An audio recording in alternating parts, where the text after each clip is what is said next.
नमस्कार, आप देख रहे हैं क्लीन न्यूज यूपी और मैं हूं आपके साथ वैशाली वर्मा। वक्त हो चला है उत्तर प्रदेश से जुड़ी 10 फटाफट बड़ी खबरों का। इससे पहले आप न्यूज को किस जिले से देख रहे हैं हमें कमेंट के माध्यम से जरूर बताएं।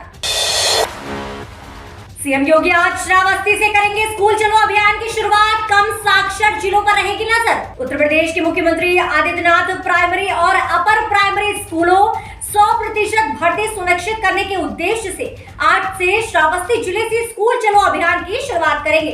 राज्य सरकार के एक प्रवक्ता ने बताया कि स्कूल चलो अभियान राज्य सरकार द्वारा प्राथमिक शिक्षा के भविष्य को आकार देने और प्राथमिक विद्यालयों के समग्र विकास की दिशा में एक प्रयास होगा। उन्होंने बताया कि मुख्यमंत्री ने कम साक्षरता दर वाले जिलों को प्राथमिकता देने और प्रदेश के प्राथमिक स्कूलों को बेहतर सुविधाओं से लैस किए जाने के निर्देश दिए हैं। राज्य सरकार के प्रवक्ता ने आगे बताया कि मुख्यमंत्री श्रावस्ती जिले से स्कूल चलो अभियान की शुरुआत करेंगे।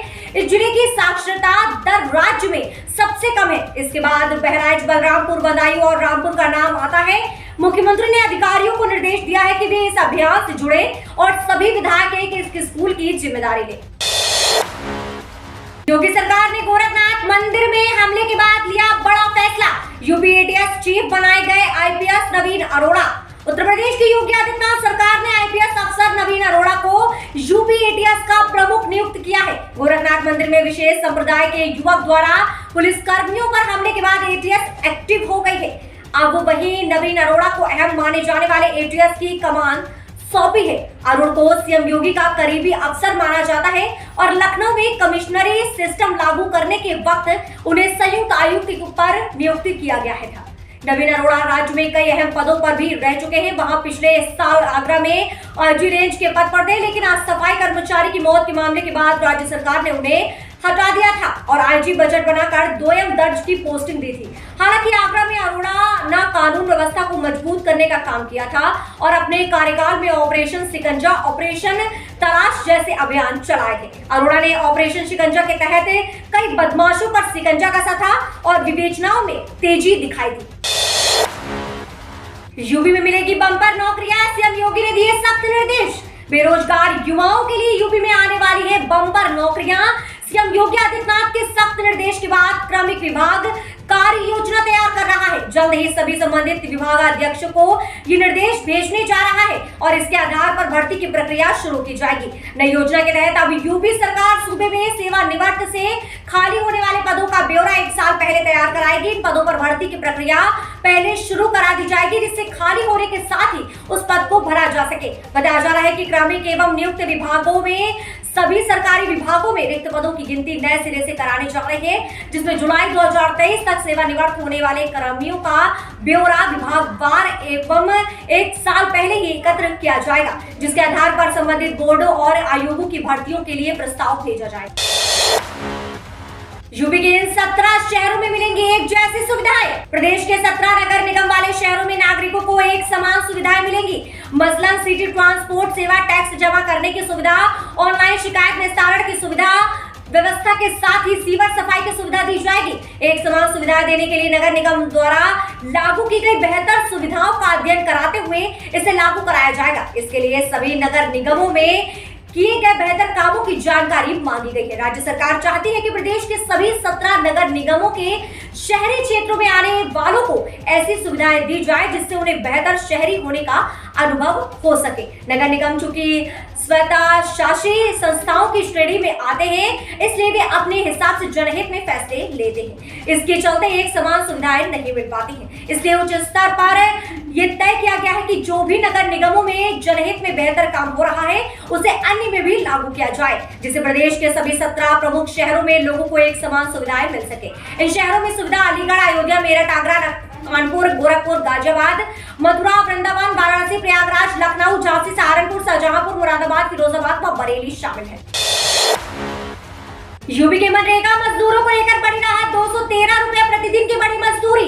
भारत सरकार ने 2022-23 के लिए मनरेगा मजदूरों की राज्यवार मजदूरी दरें तय कर दी है। उत्तर प्रदेश में मनरेगा मजदूरों की मजदूरी में इस वर्ष के लिए 9 रुपए की बढ़ोतरी की गई है। प्रदेश में मनरेगा के तहत काम करने वाली मजदूरों को अब 204 रुपए की जगह 213 रुपए मिलेंगे। अपर आयुक्त मनरेगा योगेश कुमार ने यह जानकारी दी है।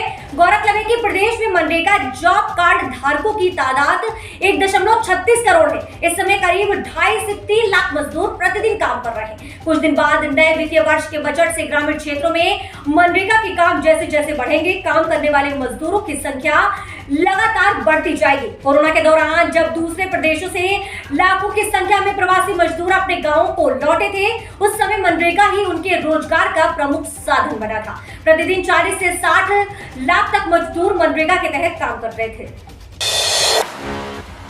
रोडवेज बसों का किराया बढ़ा, नोएडा दिल्ली जाने के लिए लेना होगा इतने का ticket. Delhi Meerut express way पर टोल टैक्स शुरू हुआ तो रोडवेज बस ने भी अपने किराए में बढ़ोतरी कर दी है। अब मेरठ के भैसाली अड्डे से दिल्ली ISBT एक्सप्रेस वे से जाने वाली बस के किराए में रोडवेज ने 7 रुपए की वृद्धि की है। वहीं रोडवेज ने नोएडा वाली बस का किराया भी बढ़ा दिया है। रोडवेज ने नोएडा जाने वाली बसों में 9 रुपए की बढ़ोतरी की है। मेरठ के भैंसाली बस अड्डे से नई दिल्ली कश्मीरी गेट बस अड्डे की दूरी 84 किलोमीटर है। टोल टैक्स लगने के पहले मेरठ दिल्ली का किराया 116 रुपए था। रोडवेज ने इसको बढ़ाकर अब 123 रुपए कर दिया है। नई दिल्ली कश्मीरी गेट बस अड्डे से मेरठ भैंसाली अड्डा आते समय बसें बाईपास से होकर शहर के भीतर आ रही हैं। इसके चलते 9 किलोमीटर अतिरिक्त चलना पड़ रहा है। ये किराया बढ़ाकर अब 133 रुपए कर दिया गया है, जो कि पहले 125 रुपए का टिकट था। एक्सप्रेस वे पर नोएडा डिपो की बसों का किराया 9 रुपए बढ़ा दिया गया है। मेरठ भैंसाली बस अड्डे से नोएडा बस अड्डे तक का किराया 99 रुपए का हो गया है। रोडवेज की सभी बसों में फास्टैग लगा हुआ है। जून जुलाई तक आएगा नया टैरिफ प्लान, 10 साल में 7 बार महंगी हुई बिजली। उत्तर प्रदेश में बिजली दर बढ़ाने की कवायद शुरू हो गई है। बिजली कंपनियों से नियामक आयोग ने टैरिफ प्लान भी मांगा है। इसके लिए 10 दिन का समय दिया गया है। 12 अप्रैल तक ये प्लान देना है। नियामक आयोग ने अगर इसको मंजूर कर लिया तो प्लान आने के 120 दिन के अंदर नया टैरिफ लागू करना होता है। ऐसे में जुलाई तक प्रदेश में बढ़ी हुई बिजली दरें लागू हो सकती है। कंपनियों ने इसके पीछे दलील दी है कि खर्च और आमदनी में करीब 6,700 करोड़ रुपए का गैप है। ऐसे में इसके लिए बिजली दरों को बढ़ाना जरूरी है। प्रदेश में पिछले 3 साल से बिजली दर एक तरफ जहां नियामक आयोग और कंपनियां दर बढ़ाने के लिए लग गई हैं, तो दूसरी तरफ उत्तर प्रदेश राज्य विद्युत उपभोक्ता परिषद का कहना है कि उपभोक्ताओं का कंपनियों पर 20,500 करोड़ रुपए निकल रहे हैं। ऐसे में बिजली दर बढ़ाने के बजाय उसको घटाया जा सकता है। हालांकि तब दर तो नहीं बढ़ी थी, लेकिन उसको कम भी नहीं किया गया। लेकिन जानकारों का कहना है कि इस बार बिजली दर निश्चित तौर पर बढ़ेगा। सरकार की मंशा भी यही है। यहाँ तक कि आने वाले दिनों में बिजली को निजी हाथों में देने की तैयारी भी शुरू होने वाली है। यूपी में मई से 34% महंगाई भत्ता देने की तैयारी। राजस्व पर 1,000 करोड़ का पड़ेगा अतिरिक्त भार। उत्तर प्रदेश में 16 लाख कार्यरत और 12 लाख रिटायर कर्मचारियों को मई महीने से ही महंगाई भत्ते का लाभ मिलेगा। केंद्र में 3% डीए बढ़ोतरी के बाद राज्य सरकार ने भी इसकी तैयारी शुरू कर दी है। ऐसे में अब राज्य कर्मचारियों को मूल वेतन का 34% डीए मिलेगा। अभी तक प्रदेश में 31% डीए मिल रहा था। बताया जा रहा है कि राज्य सरकार पर इसकी वजह से करीब 1,000 करोड़ रुपए का अतिरिक्त भार आएगा। सूत्रों का कहना है कि जनवरी से ये डीए लागू किया जाएगा। दरअसल विधानसभा चुनाव में राज्य कर्मचारियों की बड़ी नाराजगी बीजेपी के प्रति थी। यही वजह है कि प्रदेश की ज्यादातर सीट पर पोस्टल बैलेट में पार्टी को कम वोट मिले थे। डीए लागू करना अनिवार्य होता है। ऐसे में इसमें देरी ना कर इसी महीने से लागू करने की तैयारी शुरू हो गई है। इससे कि कर्मचारियों की नाराजगी को बड़े स्तर पर काम किया जा सकता है। मई के महीने में जो वेतन मिलेगा वह डीए का करीब 34% होगा। वित्त विभाग ने इसको लेकर तैयारी शुरू कर दी है। बताया जा रहा है कि कार्मिक विभाग के साथ बैठकर इस पर काम चल रहा है। अब जल्द रेलवे ट्रैक पर दौड़ेगी कार्बन मुक्त ट्रेन। रेलवे ट्रैक पर जल्द अब कार्बन मुक्त ट्रेन दौड़ती नजर आएगी। इसके लिए भारतीय रेल को वर्ष 2030 तक कार्बन मुक्त बनाने का लक्ष्य रखा गया है। इस राह पर दिल्ली मंडल तेजी से काम कर रहा है। 100% इलेक्ट्रिफिकेशन यानी विद्युतीकरण का काम भी पूरा कर लिया गया है। इसके साथ ही अब सभी रूट पर सिर्फ इलेक्ट्रिक इंजन से रेल और मालगाड़ियों को चलाया जाएगा। इसके साथ ट्रेनों में डीजल के इस्तेमाल को कम करने की दिशा में काम किया चल रहा है।